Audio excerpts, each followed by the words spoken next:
one. अस्सलाम वालेकुम। आज मैं आपको बताऊंगा कि आप किस तरह से वेबसाइट जो है completely website A to Z यानी कि डोमेन बाई करने से होस्टिंग बाई करने से लेकर कि वो फुली फंक्शनल नहीं हो जाती तब तक के लिए लेसन के बारे में हम आज से एक चैप्टर स्टार्ट कर रहे हैं। तो इसके अंदर हम आपको बताया करेंगे कि अगर आपने कोई वेबसाइट बनानी है तो किस तरह से आप डोमेन लेंगे, किस तरह से होस्टिंग लेंगे और किस तरह से आप उसको उसके होस्टिंग के अंदर आप जो है वो सी पैनल वगैरह के अंदर जाकर कोई ऐप इंस्टॉल करेंगे और उसके बाद उस ऐप यानी कि वर्डप्रेस या कोई और ऐप के अंदर आपने किस तरह से वेबसाइट को जो है वो डिज़ाइन करना है। तो इसके बारे में पूरी मालूमात जानने के लिए हमारे ये तमाम लेसन्स देखते रहें ताकि ताकि बाद में आपको किसी किस्म की परेशानी का सामना ना करना पड़े। और इस लेसन के अंदर अगर कोई बात समझ नहीं आती तो आप हमें कमेंट सेक्शन के अंदर जो है वो बता सकते हैं कि हमारे साथ ये इशू आ रहा है। इंशाल्लाह आपका जो भी इशू होगा वो उसको सॉल्व किया जाएगा। हम उम्मीद करते हैं कि अच्छे से अच्छी वीडियो बनाएं, अच्छे से अच्छा कंटेंट बनाएं ताकि आपको किसी किस्म की तकलीफ का सामना ना करना पड़े। तो इसके साथ चलें वीडियो स्टार्ट करते हैं। तो दोस्तों वेबसाइट बनाने के अंदर सबसे पहली चीज़ जो वो ये होती है कि आपको एक डोमेन बाई करना होती है।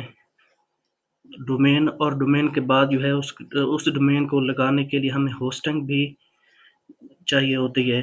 तो ये डोमेन और होस्टिंग किस तरह से हम हासिल कर सकते हैं, कहाँ से हासिल कर सकते हैं? तो दोस्तों सबसे मेन और इम्पोर्टेंट बात जो मैं आपको बताना चाह रहा हूँ कि आजकल काफ़ी सारे दोस्तों के साथ ये इशू पेश आता है कि उनके पास डेबिट क्रेडिट कार्ड वगैरह होते नहीं हैं।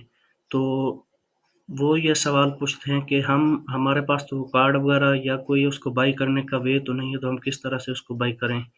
तो दोस्तों आज मैं आपको बताऊंगा कि जैज़ कैश के ज़रिए भी आप बाई कर सकते हैं। अगर आपके पास कोई बैंक अकाउंट है वहाँ से ट्रांसफ़र करके भी बाई कर सकते हैं। यानी कि पाकिस्तान के अंदर तकरीबन जितने भी गेटवे हैं तो उनमें से काफ़ी सारे गेटवे आप यूज़ करके जो है वो बाई कर सकते हैं। तो सबसे पहला मसला तो ये आपका हल हुआ और आगे चले देखते हैं।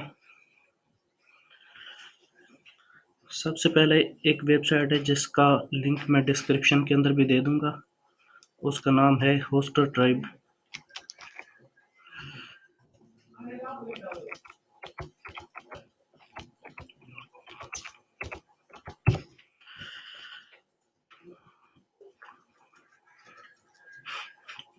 तो ये है दोस्तों वेबसाइट। यहाँ से जो है वो आप डोमेन और होस्टिंग दोनों को बाई कर सकते हैं और इसकी पेमेंट आप जैज़ कैश के ज़रिए भी कर सकते हैं, इजी पैसा के ज़रिए भी कर सकते हैं, बैंक ट्रांसफ़र के ज़रिए भी कर सकते हैं।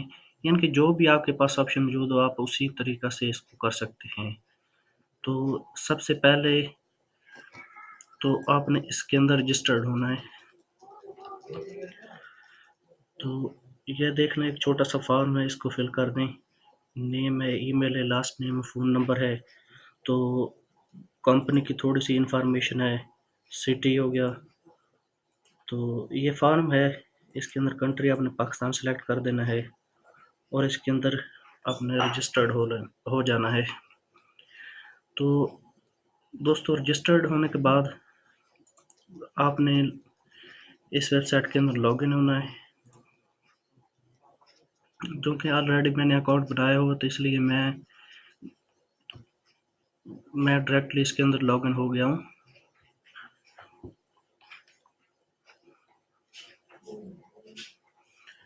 तो उसके बाद जो नेक्स्ट काम है वो ये करना है कि अभी यहाँ पर माई डोमेन्स लिखा हुआ आ रहा है। यहाँ पर आकर ये देख रहे हैं कि दोस्तों एक्शन टैब के नीचे एक रीन्यू का टैब है और registration new domain. Registration new domain पर आपने क्लिक करना है और यहाँ से जो है आपने वो डोमेन, जिस तरह अभी मैं बाइंग स्पॉट सर्च कर रहा हूँ तो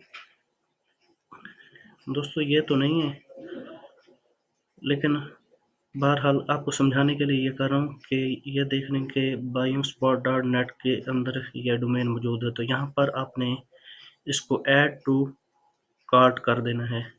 add to cart, add to cart करने के बाद ये डोमेन जो है वो आपकी विश लिस्ट के अंदर आ जाएगी।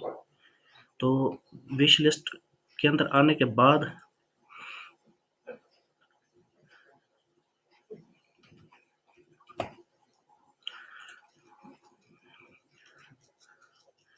विश लिस्ट अंदर में आने के बाद आपने ये व्यू कार्ड जो है वो इस पर क्लिक कर देना है।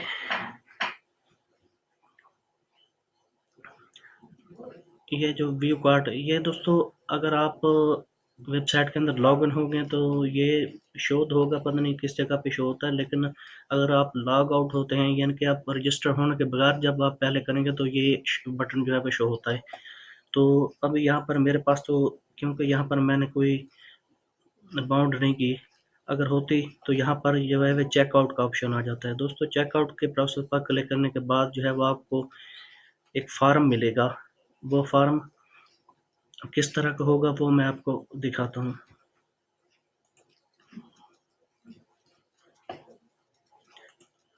यानी कि चेकआउट करने के बाद ये वही दोबारा प्रोसेस होगा कि आप वही जो है यूज़र नेम और पासवर्ड मांगेगा, और यूज़र नेम और पासवर्ड मांगने के बाद जो है वो एक इनवॉइस से शो करवा देगा।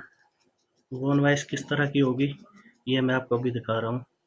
दोस्तों ये इस तरह की इनवॉइस होगी।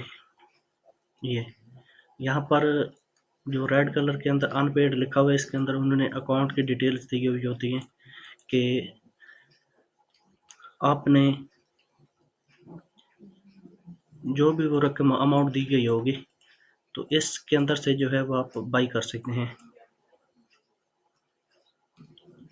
यहाँ पर जैज़ कैश भी दिया हुआ है, इजी पैसा भी दिया हुआ है, यू पैसा भी दिया हुआ है, यूबीएल ओ मनी दिया हुआ है, Jazz cash to Allied Bank दिया हुआ है, इजी पैसा टू अलाइड बैंक दिया हुआ है। उसके अलावा इजी पैसा, जैज़ कैश, ये ये काफ़ी सारे पेमेंट्स मेथड हैं।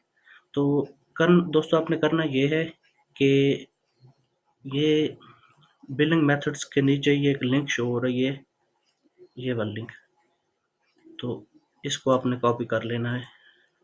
ये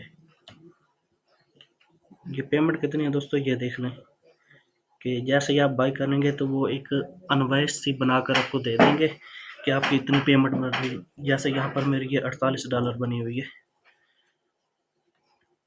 तो उसके बाद जो लिंक यहाँ से आपने कॉपी किया है,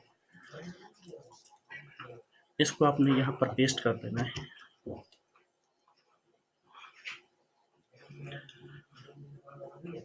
दोस्तों ये रकम जो है यानी कि $48, वो इस लिंक पर जाने से पहले ये $48 जो है, इनमें से जितने भी नंबर्स यूज़ हो रहे हैं इनमें से किसी एक पर आपने